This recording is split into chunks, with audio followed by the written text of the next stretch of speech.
Hai semua, balik lagi bareng aku Aga. Gimana kabarnya? Semoga dalam keadaan sehat ya. Teman-teman, pada kesempatan ini aku pengen berbagi ke teman-teman semua tentang pertanyaan-pertanyaan yang udah disampaikan ke aku lewat sosmedku seputar karir. Jadi bagi yang belum tahu, teman-teman di luar sana, khususnya teman-teman job seeker, yuk kita berbagi.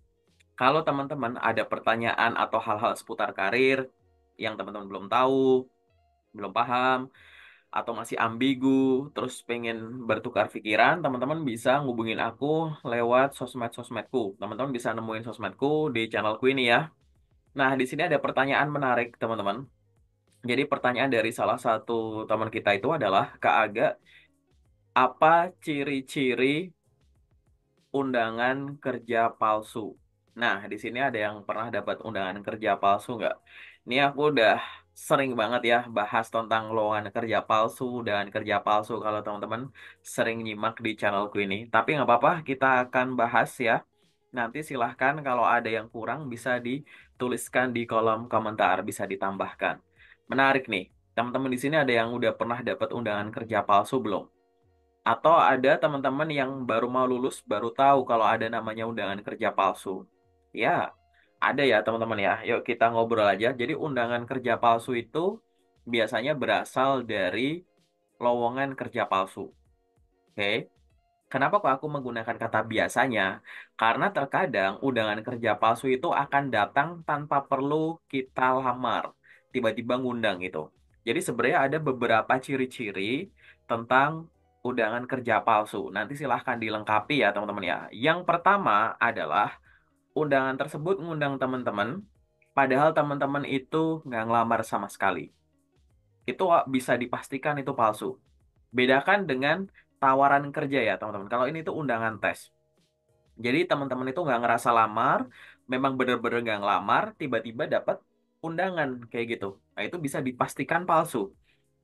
Oke, biasanya undangan kerja palsu tipe ini dia itu mencoba untuk memanfaatkan sisi lengahnya teman-teman job seeker yang tidak biasa merekap lowongan pekerjaan yang dilamar. Jadi teman-teman di sini sebagai job seeker ngelamar-ngelamar banyak, terus cuma ngandelin ingatan. Terus tiba-tiba undangan kerja palsu ini disebar aja, yang mana undangan kerja palsu itu terkadang misalkan nama perusahaannya tuh dibikin mirip kayak nama perusahaan asli, atau bahkan bisa sama. Terus kalau teman-teman hanya mengandalkan ingatan, apalagi teman-teman masih job seeker baru gitu ya, dapat undangan, oh iya, aku kayaknya pernah deh di sini. Nah, padahal enggak tuh. Ya, jadi itu hati-hati teman-teman kayak gitu. Jadi ciri nomor satu biasanya adalah teman-teman nggak ngelamar, tapi tiba-tiba diundang. Ciri yang nomor dua, yaitu undangan kerjanya itu tidak resmi, tidak formal, bahkan memaksa, bahkan terkadang kayak nggak sopan. Nah, lucu ya. Jadi undangan kerjanya itu nggak lazim. Biasanya macam-macam. Ada yang misalkan dikirim via email, tapi tiba-tiba undangannya tuh cuma dalam bentuk PDF. Jadi nggak ada subjek, nggak ada body email, cuma PDF. Itu nanti teman-teman bisa temukan kayak gitu. Atau yang selanjutnya itu adalah sifatnya itu kayak memaksa. Memaksa tuh misalkan ngechat WA, terus ngechat, nge-SMS gitu kayak kami sudah mengirimkan undangan ke email. Buruan dicek kayak gitu, tapi bahasanya tuh yang nggak profesional gitu teman-teman. Nah itu termasuk contoh juga tuh undangan-undangan kerja palsu tuh banyak yang kayak gitu. Terus contoh undangan kerja palsu yang lain itu semacam apa? Jadi contoh undangan kerja palsu yang lain itu adalah kalau misalkan teman-teman udah dapat bentuk undangannya ya, karena bentuk undangan kerja palsu itu macam-macam teman-teman.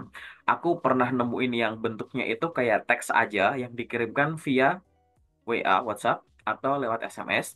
Ada juga yang bentuk undangan kerja palsunya tuh bentuknya itu kayak PDF gitu teman-teman. Nah, dari undangan-undangan kerja palsu yang biasa muncul, ciri selanjutnya yang nomor tiga itu adalah nama perusahaannya itu tidak bisa ditemukan dimanapun. Ingat ya teman-teman, kalau dapat undangan kerja, ada nama perusahaan, itu langsung searching dulu, riset dulu, cari di Google. Dan namanya itu harus sama persis, nggak boleh cuma mirip. Misalkan teman-teman beneran ngelamar nih, namanya PT-nya tuh PT Apel Anggur Jeruk gitu. Nanti kalau diundang namanya PT Apel Anggur Jambu, ya jangan ngerasa bahwa, oh iya ini undangan dari sana, ya jangan. Kayak gitu ya teman-teman ya. Jadi teman-teman itu kayak gitu. Karena seringkali undangan kerja palsu itu nama perusahaannya itu dicari di mana-mana itu nggak ada. Atau yang nomor dua, teman-teman cari di Google muncul, tapi yang muncul itu cuma info lokernya. Nah, di sini teman-teman harus pakai logika. Kok bisa teman-teman nyari info perusahaan, perusahaannya itu infonya susah didapat, tapi lokernya ada di mana-mana. Info lokernya kok malah gampang. Lah terus yang nge-share loker itu siapa? Kayak gitu. Itu teman-teman harus ada kepekaan di sana. Contoh udahan kerja palsu biasa di dalamnya ada nama perusahaan yang kita nggak kenal. Nanti teman-teman juga akan menemukan case yang pura-pura jadi suatu perusahaan terkenal, entah itu swasta, itu BUMN juga ada kayak gitu. Tapi ini yang basic banget itu kayak gitu, teman-teman. Ini perusahaan fiktif lah, ganti-ganti nama gitu. Terus biasanya format-format yang dikirimkan via teks WA biasanya itu tuh di atasnya tuh ada nomor hal lampiran gitu-gitu. Bahkan beberapa akan mencantumkan website perusahaan gitu. Jadi setelah di atas itu di teksnya itu nomor halampiran atau kasih website titik dua ini. Biasanya pakainya tuh yang palsu-palsu pakainya tuh kayak weebly.com gitu-gitu. Atau websitenya tuh bukan website-website resmi lah. Terus tiba-tiba di atas itu ada maps. Langsung dikasih maps di atas. Itu ada undangan kerja palsu kayak gitu. Kenapa kok dia naruh website, kok naruh maps? Padahal itu sebenarnya palsu semua. Biar teman-teman nggak browsing sendiri.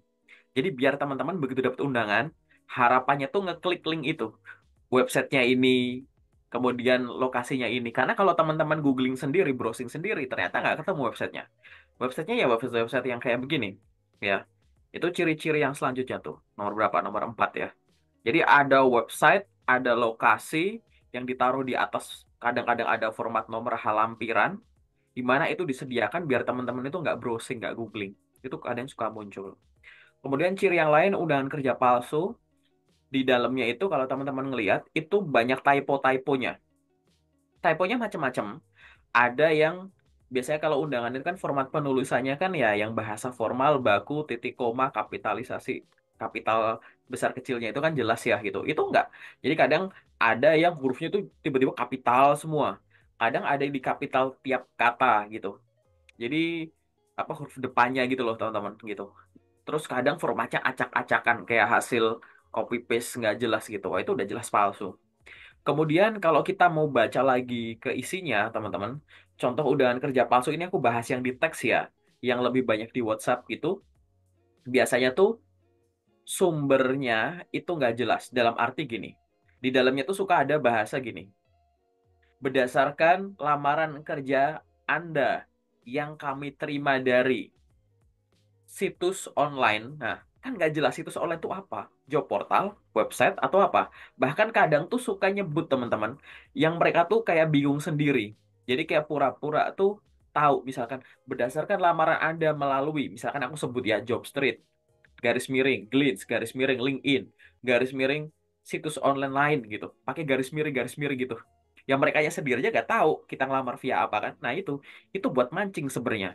Bagi teman-teman yang baru, baca kayak gitu, oh iya, waktu itu aku ngelamar nih lewat salah satunya. Ya jelas salah, teman-teman. Karena di sini bukan untuk ngecek salah satunya tadi, gitu. Karena itu jelas palsu. Karena mereka sendiri nggak ngerti teman-teman ngelamar via apa. Itu sering tuh gitu, berdasarkan, atau bahasanya tadi, berdasarkan lamaran yang kami terima melalui situs online. Situs online apa? Melalui website. Website apa? Gitu. Nggak jelas kayak gitu. Terus, itu udah jelas ya. Selanjutnya apa lagi? Biasanya di dalamnya itu ada, tadi kan aku di awal aku bilang ada nomor halampiran. Biasanya loker palsu itu dia akan ngundangnya itu untuk apa? Tes interview sekaligus tanda tangan kontrak.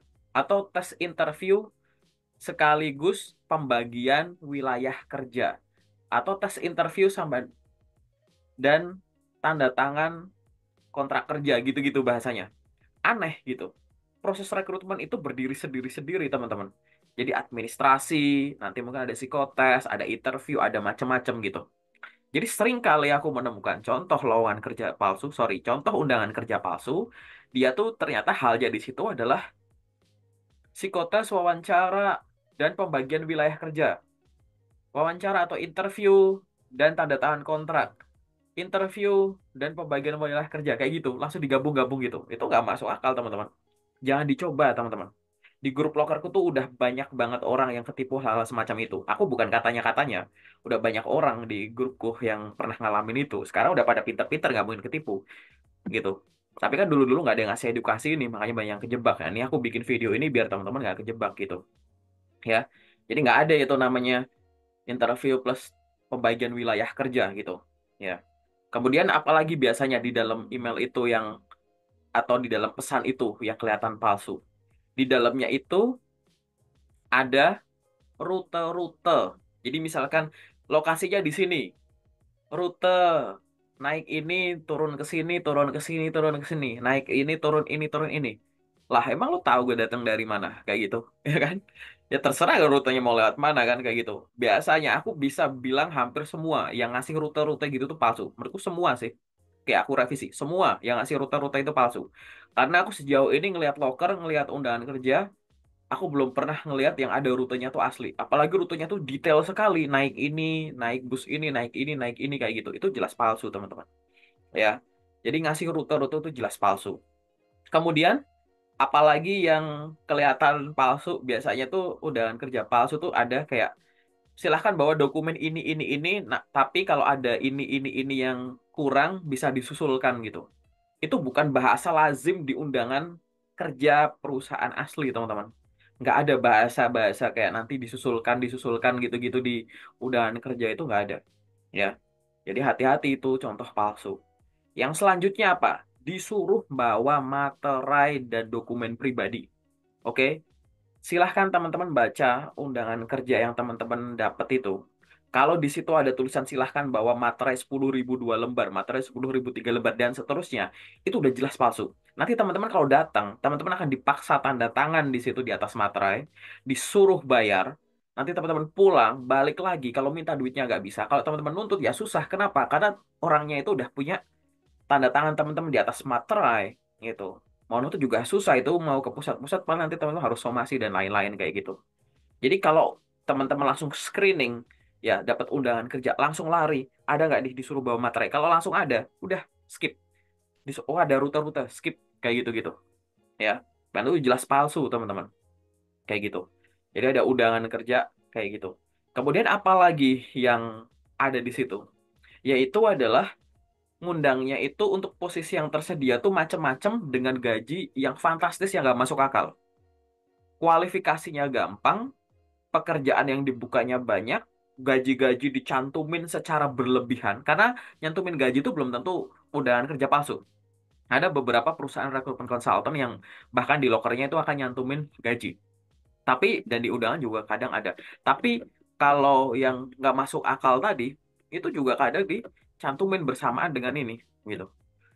Jadi teman-teman hati-hati yang kayak gitu. Kemudian biasanya di undangan itu ada bahasanya kayak transfer nominal tertentu. Jadi hati-hati teman-teman.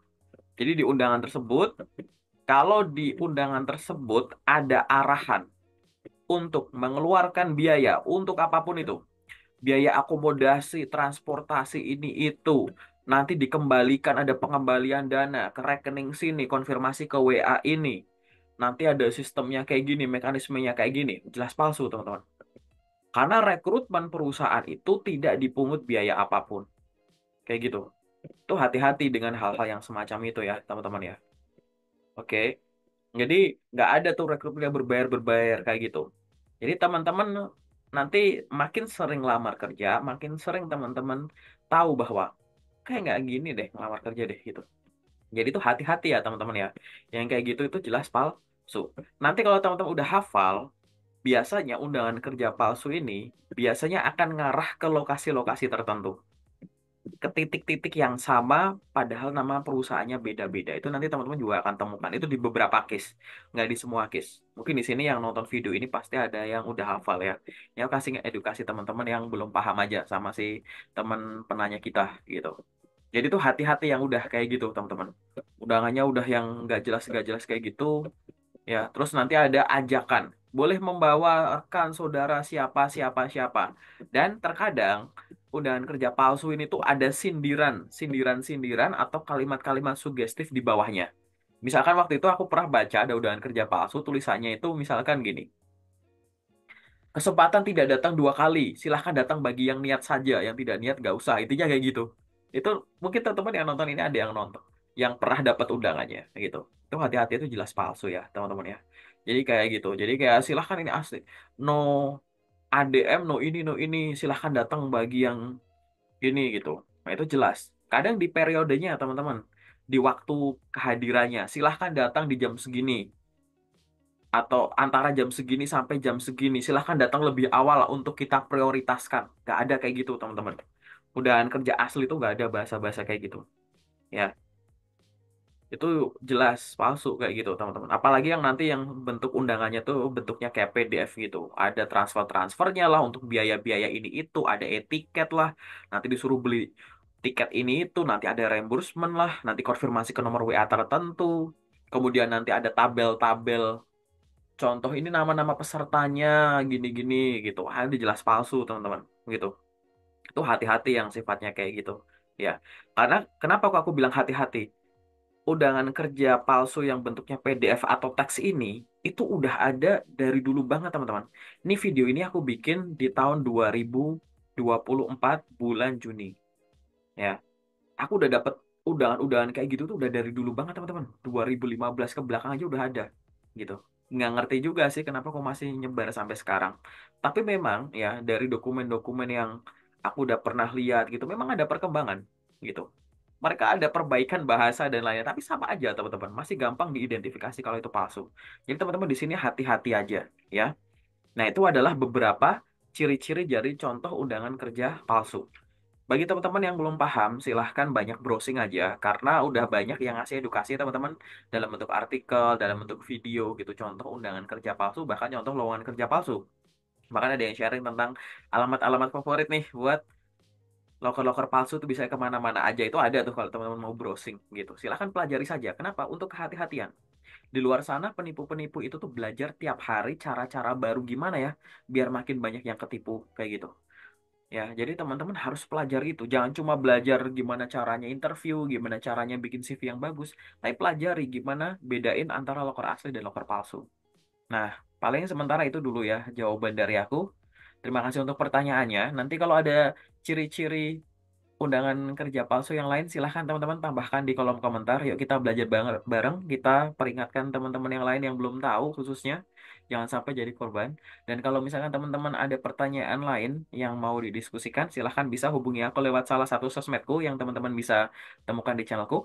Atau tulis aja di kolom komentar video ini. Kagak aku pengen dong dibikinin video bahas soal ini kayak gitu. Nanti insya Allah aku akan baca satu-satu, aku coba bikinin videonya. Oke, nanti mohon dikoreksi kalau ada yang salah ya teman-teman. Paling sementara dari aku itu dulu. Semoga bermanfaat. Terima kasih, sukses selalu.